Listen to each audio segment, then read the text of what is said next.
Nah ini penting saya jelaskan. Jadi ulumul Quran itu jelimet. Sampai di karang Imam Suyuti namanya kitab Al-Itqan. Itqan itu besar.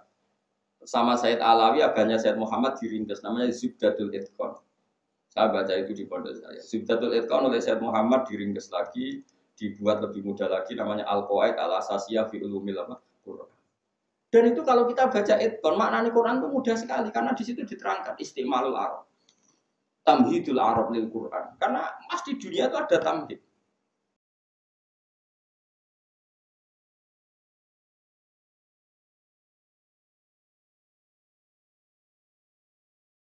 Ini penting saya utarakan. Kita tidak boleh pakai kaidah hampir dengan Quran gak ngaramno berarti halal Quran sing ndi? Quran sing nganggo makna sapa?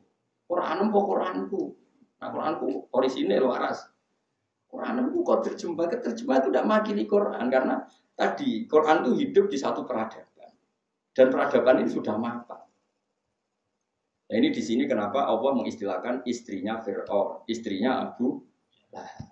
Karena ternyata mereka ya gak nikah sama orang yang mahram, nikah sama orang lain, ghairul mahram. Ini penting terus saya utarakan. Begitu juga istilah ruhuwah, ruhihi. Orang Arab tahu idhofah itu tidak harus seperti itu. Mereka sesuatu yang terhormat dikatakan baitullah.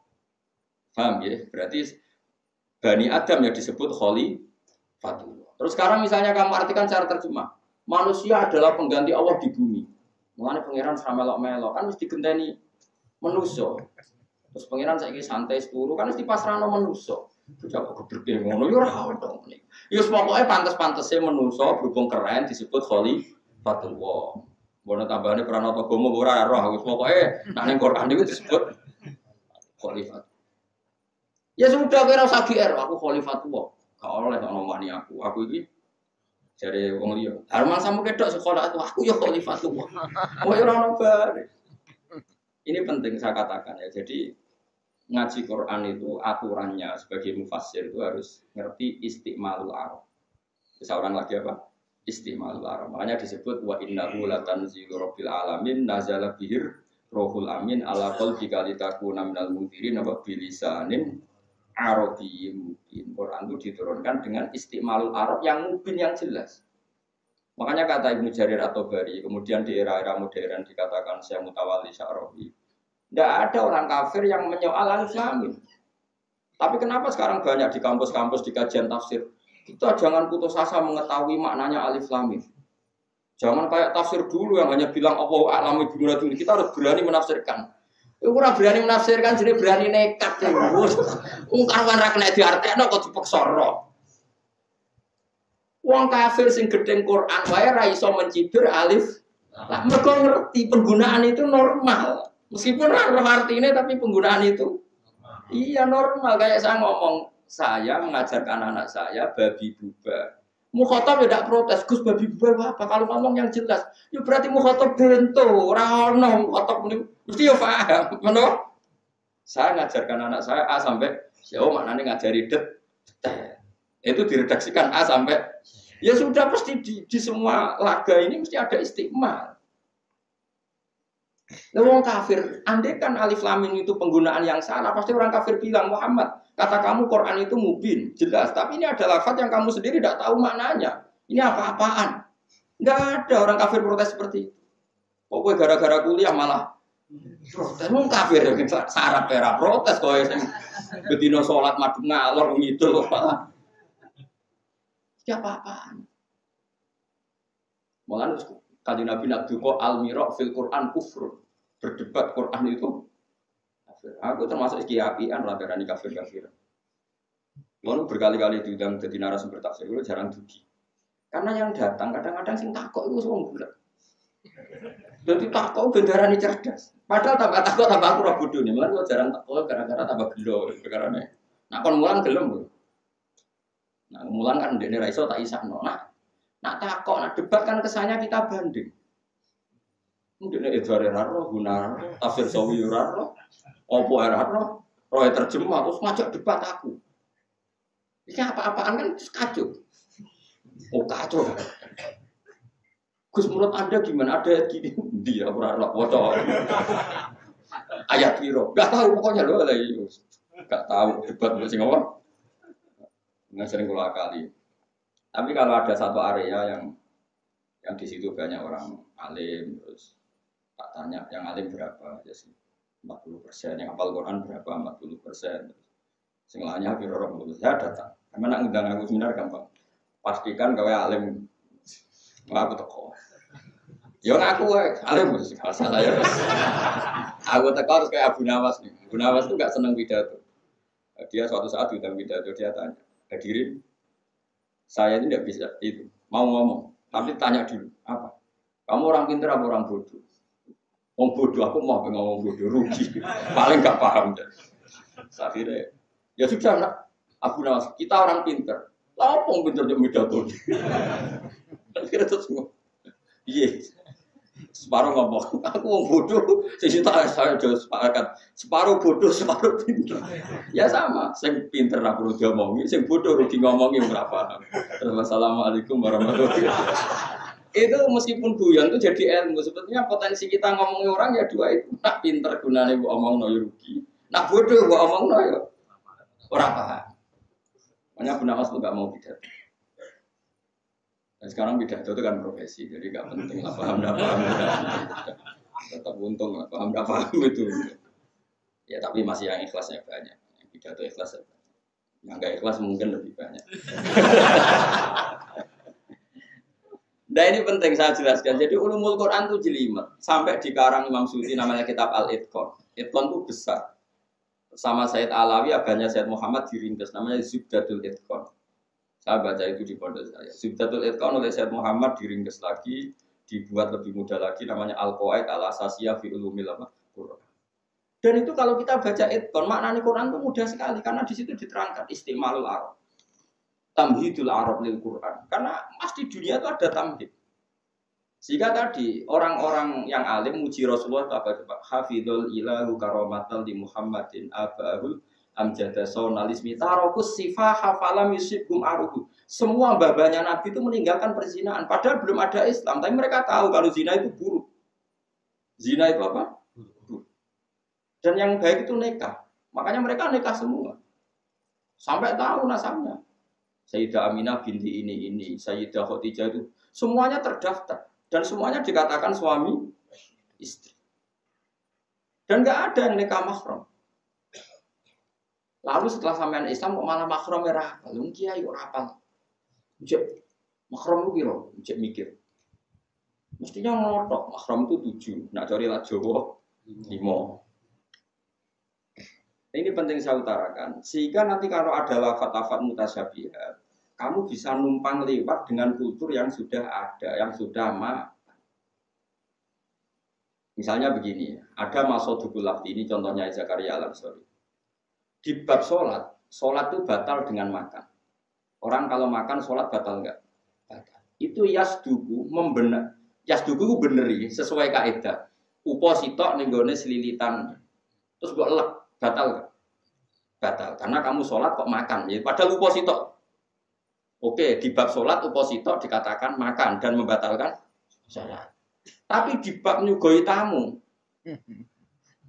Terus kowe nyuguhi tamu buka posito. Monggo dahar. Terus kowe takoki bapakmu, wis pokoke mangan tamu cempun kula mesti posito. Agar dilek ya jenenge mangan. Lho, ning bab poso mbek bab salat ngeleku posito wis darane mangan, pasane batal. Tapi nek bab hormat tamu urung iso dikai, urung iso diarani ngekeki mangan. Lah tapi nek ning bab poso sing diarani mangan ku sak piring, nak setengah piring lu batal lo. Poso kaya innalillahi wa inna ilaihi raji'un bocah kok gobloke ngono. Sama-sama istilahnya makan. Saya ulang lagi, sama-sama istilahnya ning bab poso ambek salat iku uposito diarani wis mangan. Mulane diarani batal. Ning bab nyugoi tamu urung iso diarani mangan. Lah anak bab mangan ning gone poso kaya bab ning hormat tamu ya enak. Besok sarapan setengah piring. Mbok awan setengah kan boten sak piring, sepurung iso diarani. Ora iso ora ngene iku. Wong waras ngerti istimalnya, kegunaannya kayak podo-podo istilahnya mana. Karena kita hidup ini sudah ada peradaban. Kita hidup ini sudah ada peradaban. Wong ngerti-ngerti nak dikai tangan kanan itu terhormat, nah dikai tangan kiri itu enggak terhormat. Ya, itu sudah ada peradaban. Kemudian Islam mengatakan, jom kesunatan yang kayak wong tangan kanan, tangan kiri monggo. Karena peradaban sudah merasa perlakuannya seperti itu. Tahu-tahu ada barat, ada kita-kita yang materialistik. Aduk tangan kiwa 1 juta, timbang tangan tengah 2.000. Ini kan sudah peradaban yang kita pak. Ya contohnya aja ngono. Lah ya lek iso partine ngekek tangan tengen nak 2.000, aduk tangan kula nak 1 juta ya ora ngono ukurane. Aduk 1 juta nganggo tangan tengen. Timbang 2.000 nganggo tangan kiwa. Berarti peradaban itu di mana-mana enggak yang sat yang recel yang koyo gaweanmu niku. Nah kira-kira seperti itu makna di Quran. Makanya ada istimalul aruf. Bisa ulang lagi ada istimalul. Jika masyhur itu dalam kaidah. Saya tak cerita sedikit ya. Imam Syafi'i itu dikatakan alim oleh gurunya. Itu pas umur 16 tahun. Itu kata gurunya Sufyan Ats-Tsauri, terus Muslim bin Khalid Az-Zanji. Itu guru-guru Imam Syafi'i zaman beliau masih junior. Itu ada siapa? Sufyan Ats-Tsauri, terus Sufyan bin Uyainah, terus Muslim bin Khalid apa? Az-Zanji. Sebenarnya Imam Malik itu ketemu gede. Imam Malik itu jadi guru Imam Syafi'i setelah alim. Jadi dapati banyak membentuk siapa? Imam Syafi'i. Yang paling banyak membentuk itu namanya Sufyan Ats-Tsauri, terus Sufyan bin Uyainah, terus Muslim bin Khalid Az-Zanji. Imam Syafi'i pertama dibolehkan fatwa itu begini. Ada hadisnya Rasulullah. Teksnya itu begini. La tuharrikut ta'ira min wakanatiha. Terus Imam Syafi'i ditanya oleh gurunya, ini tidak sama maknanya dulu. Ma maknahu ya Syafi'i, ya tentu gurunya jangkar. Maknanya itu apa? Jangan gerakkan burung dari tempat diamnya. Ya, saya ulang lagi, jangan gerakkan burung, maksudnya juga gusak dari tempat apa? Diamnya. Ya bisa kurungan, bisa tempat istirahatnya burung. Imam Syafi'i saking alimnya mengatakan begini, kanatil Arab, idza aradu safaron. Orang Arab itu kalau mau pergi itu tatoyur dengan burung. Nah, lunga yang penting, mau dagang besar ke Syria misalnya, burung digusah. Nak torot yaminan berarti bagus. Tapi nak torot simalan berarti alamat buruk. Kalau terbang ke kanan berarti ini safar sing mubarok. Kalau terbang ke kiri berarti tidak berkah. Sehingga disebut tatoyur. Tatoyur itu memutuskan sesuatu berdasar terbangnya burung. Makanya disebut qalu ta'irukum ma'akum inna tatoyarna bikum. Tatoyur itu sesuatu semuanya dikaitkan dengan apa? Burung. Berbahasa Arab burung apa? Ta'ir. Makanya ketika perdebatan Nabi dan umatnya memang qalu inna tatoyarna bikum. Kata Rasul apa? Ta'irukum ma'akum. Ini apa? Semuanya berdasar apa? Keputusan apa? Keputusan penting ini berdasar terbangnya apa? Burung. Makanya disebut ta'ir. Terus Imam Syafi'i karena dia orang alim mengatakan begitu. Orang Arab Pak Guru itu punya adat kalau mau pergi itu gusah manuk. Nah manuknya terbang kanan mereka jadi pergi. Tapi kalau gusah ke apa terbang ke kiri berarti nggak jadi pergi. Terus kata guru-gurunya al-ana qad ana laka antuftiya ya Syafi'i. Saiki kowe suwae fatwa. Wong lafat ngono tok kok kowe pahame nganti ngono. Karena tadi hadis itu sudah ada istiqmalul Arab. Coba kalau semaknani sampean. Hadisnya kan mau ngene tok. Ojo gusah manuk sangka tempate. Terus buat andai kan Imam Syafi'i itu koyo kowe kan yang mau ngono tok. Maknane nggih pokoke manuk ora oleh digusah. Kurang pegawaian tapi gusah manuk bareng. Dari guru kan bocah kok geblek maksud. Ndak seperti itu. Manuk ojo gusah maknane nak mbok gusah terus dadi penentuan hukum. Terus kowe nentokno keputusanmu. Jadi misalnya kowe coba pilihan presiden. Jokowi apa Pak Prabowo gusah. Sing kanan ditulisi sapa sing kiri. Ya ora ono. Sesuai kabeh ngelamar kerja gusah. Manuk kok terbagi ngiri wis ora usah diterusno ngambar. Lah maksudnya seperti itulah. Terus kemudian kita maknani Quran. Qalu inna tatayyarna bikum terus ta'irukum ma'akum wa kullu insanin alzamnahu ta'irahu fi unuki. Terus kita tahu ya kenapa Quran sering pakai ta'ir tatayyarna karena ada istiqmalul Arab ta'ir ini sebagai ukuran.